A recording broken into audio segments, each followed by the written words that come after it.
को short notice पे बुलाया गया। आप लोग सब लोग जान रहे हैं आज की जो घटना है, एक आईएएस अधिकारी जो मुख्य सचिव रैंक के हैं, एससी एसटी थाने में लगभग जो है 5 से 6 घंटे बैठे हुए हैं। उनका एफआईआर जो है वो नहीं लिया जा रहा। आप लोग कल्पना कर सकते हैं कि बिहार में किस प्रकार का तानाशाही चल रहा है।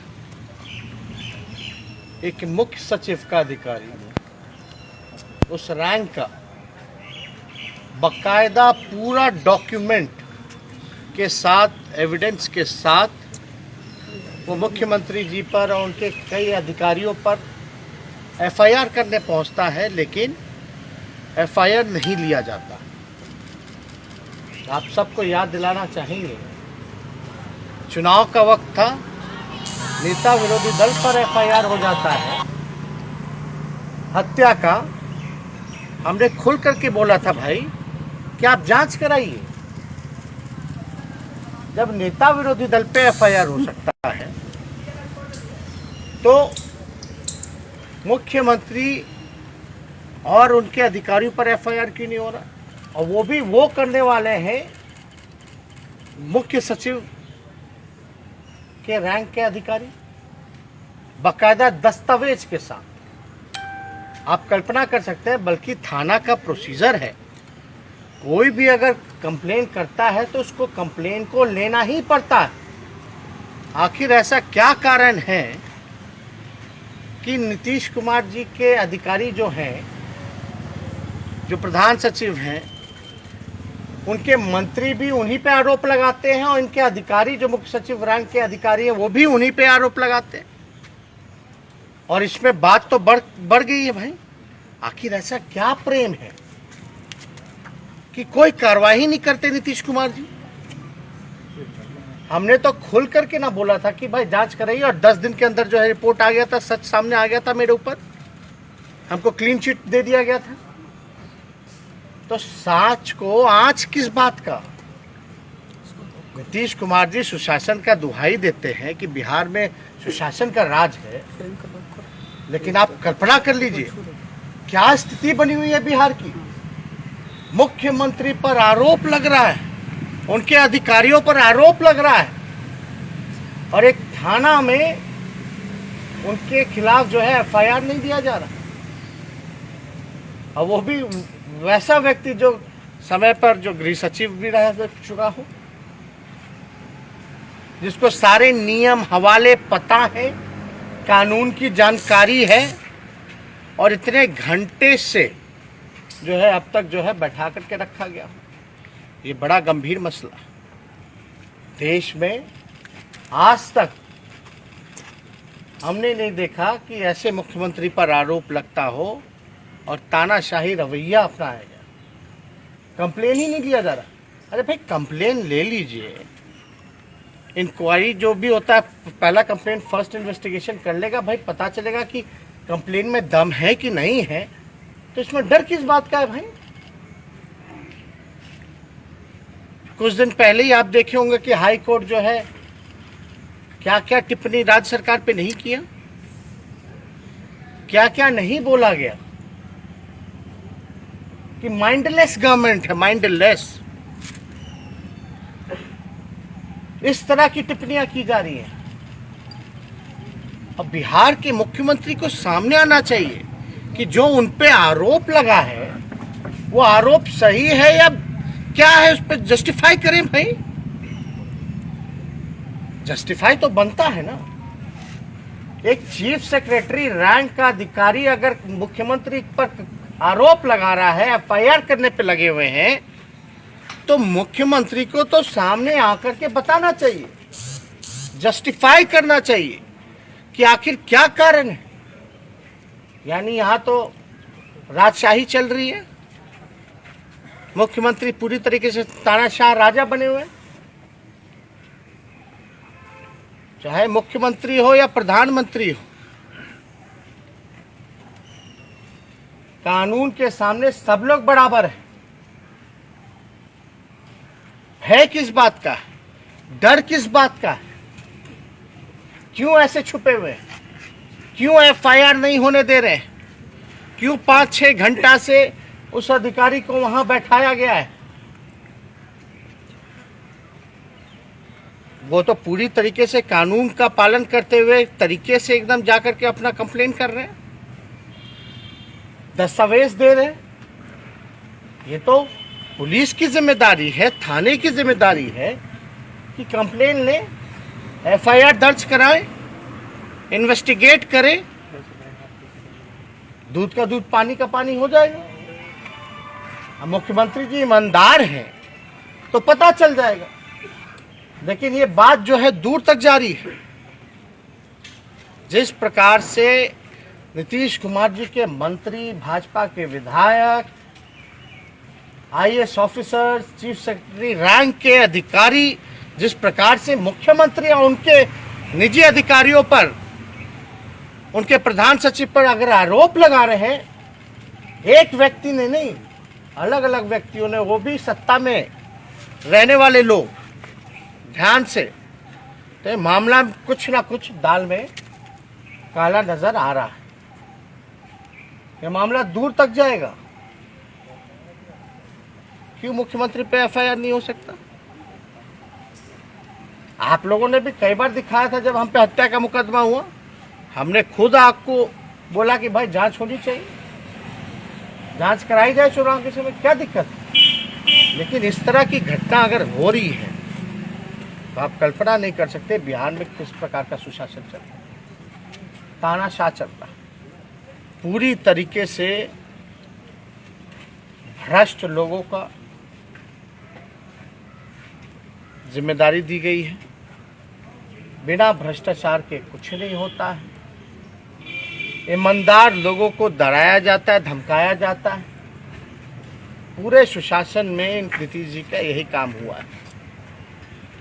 इसलिए हम तो चाहेंगे कि मुख्यमंत्री जी पुलिस से भी निवेदन करेंगे, डीजीपी से भी आपके माध्यम से निवेदन करेंगे कि मुख्यमंत्री या कोई हो, कंप्लेंट तो दर्ज होना चाहिए, ये उनका अधिकार बनता है।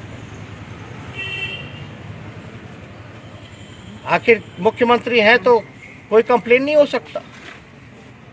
ये तो पद का दुरुपयोग करना है। माननीय नीतीश कुमार जी पद का दुरुपयोग कर रहे हैं पूरी तरीके से, और ऐसे ऐसे कई भ्रष्टाचारी अधिकारियों को जो है बार बार बचाने का काम करें। आखिर कौन सा प्यार है, कौन सा प्रेम है कि उनके मंत्री भी कहते हैं, हर विधायक से लेकर के सब लोग कह रहा है, फिर भी मुख्यमंत्री जी का प्यार जो है उस अधिकारी के प्रति जागा हुआ। अब तो मुख्यमंत्री पर एफआईआर हो रहा, बाकायदा सबूत। और हमको लगता है कि अगर एफआईआर होगा तो इसमें बुरी तरीके से माननीय नीतीश कुमार जी फंसने जा रहा है, भाई पूरी तरीके से। और यही कारण है, डर का कारण है, जिसके लिए ये एफआईआर तक नहीं होने दे रहे। यही एक कारण है। तो इससे जुड़ा हुआ कोई सवाल हमको तो लगा भाई, आज अचानक से आप न्यूज़ के माध्यम से हमने देखा, बोले तो बड़ा गंभीर मसला। कोई मुख्य सचिव रैंक का अधिकारी कोई मामूली रैंक नहीं होता। एग्जीक्यूटिव पावर में अगर देखा जाए तो सीएम के बाद जो है उन्हीं लोगों को पावर है, उसी रैंक के अधिकारियों को ज़्यादातर पावर है। अगर ऐसी बात आ रही है, जिन उनके अंडर काम किया होगा, कोई बात होगी तो कंप्लेन तो लेना चाहिए। आखिर कारण क्या है हमको तो समझ भी नहीं आ रहा। ना नैतिकता बचा, ना अंतरात्मा बची मुख्यमंत्री जी की। बात बात पे हमको कहते थे कि भाई एक्सप्लेन कर दीजिए, एक्सप्लेन कर दीजिए। अब हम लोग कह रहे हैं कि भाई अब थोड़ा एक्सप्लेन कर दीजिए। हत्या का मुकदमा कैसे रफा दफा हुआ वो सब लोग जानते हैं। जो उन पे हत्या का आरोप था उस पर हमको कुछ नहीं कहना। जो मरे हैं उनके परिवार वाले से जाके पूछ लीजिएगा। लेकिन ये बात ताज़ी बात, ये आज की घटना, अभी भी शायद जो अधिकारी जो हैं SC ST थाने जो है बैठे हुए, और एक दलित अधिकारी कंप्लेन कर रहा है सैकड़ों कागजों के साथ। जरूर उस कागज में दम होगा, जरूर उस अधिकारी ने साहस दिखाया है। हम तो मांग भी करेंगे कि भाई वैसे अधिकारी को सुरक्षा भी प्रदान की जाए, सुरक्षा भी दी जाए। और इतना साहस दिखाया है तो बिना कोई एविडेंस के इतना बड़ा अधिकारी जो है ये बचकानी हरकतें नहीं करेगा। जरूर कुछ ना कुछ है, और उसी के कारण की वजह से मुख्यमंत्री जो है FIR नहीं होने देना। और इस पे कुछ बोलते नहीं, थोड़ा एक्सप्लेन करना चाहिए कि उनका आरोप क्या है। सुनने में आया कि कागज आगज जो है सब CM हाउस में जा रहा है, कॉपी लेके भाग गए, कॉपी लेकर के कोई भाग जा रहा है। दस्तावेज जो है मुख्यमंत्री जी को दिखाया जा रहा है, उनके लीगल सलाहकारों को बुलाया गया है, पूरे अधिकारियों की मंडली को बैठा दिया गया है। भाई कि क्या मामला है, इस तरह की हरकतें होगी भाई। अब जिसके ऊपर आरोप लग रहा है वो तय करेगा कि उस पर FIR होना चाहिए कि नहीं होना चाहिए। ऐसे कानून चलेगा, ऐसे कानून का राज चलेगा।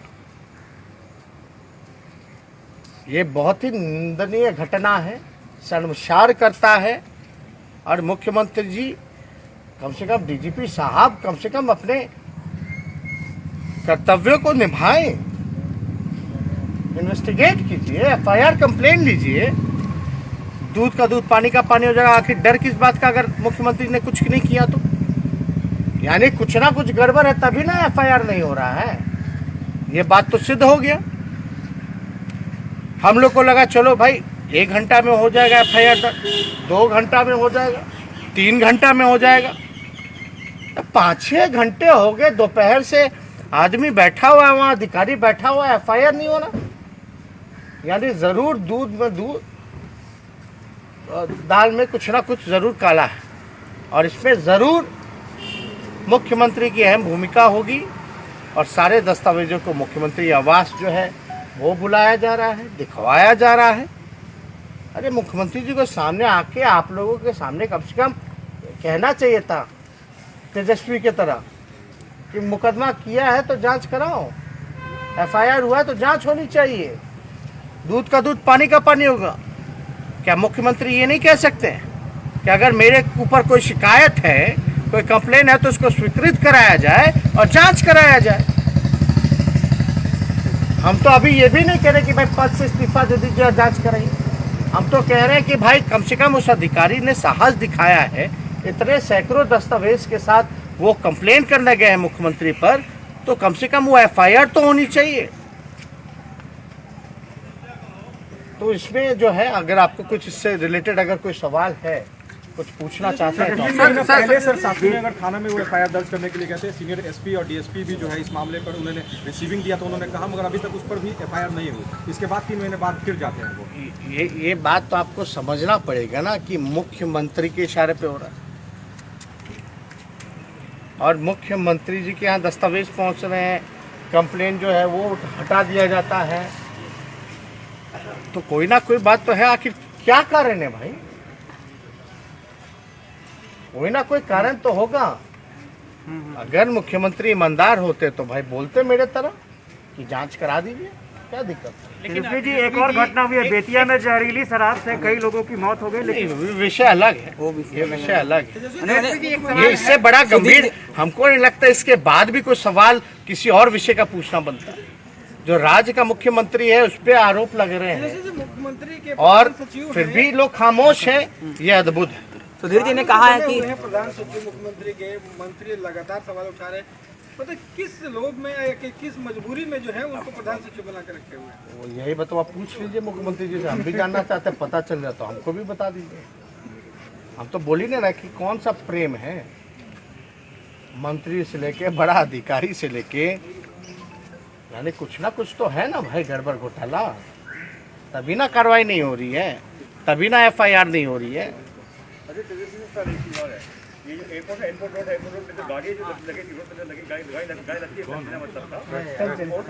सर सुधीर कुमार जी सर सुधीर जी ने ये भी कहा है कि सामने आ गया है, सुधीर कुमार जी को खतरा भी हो सकता है सर।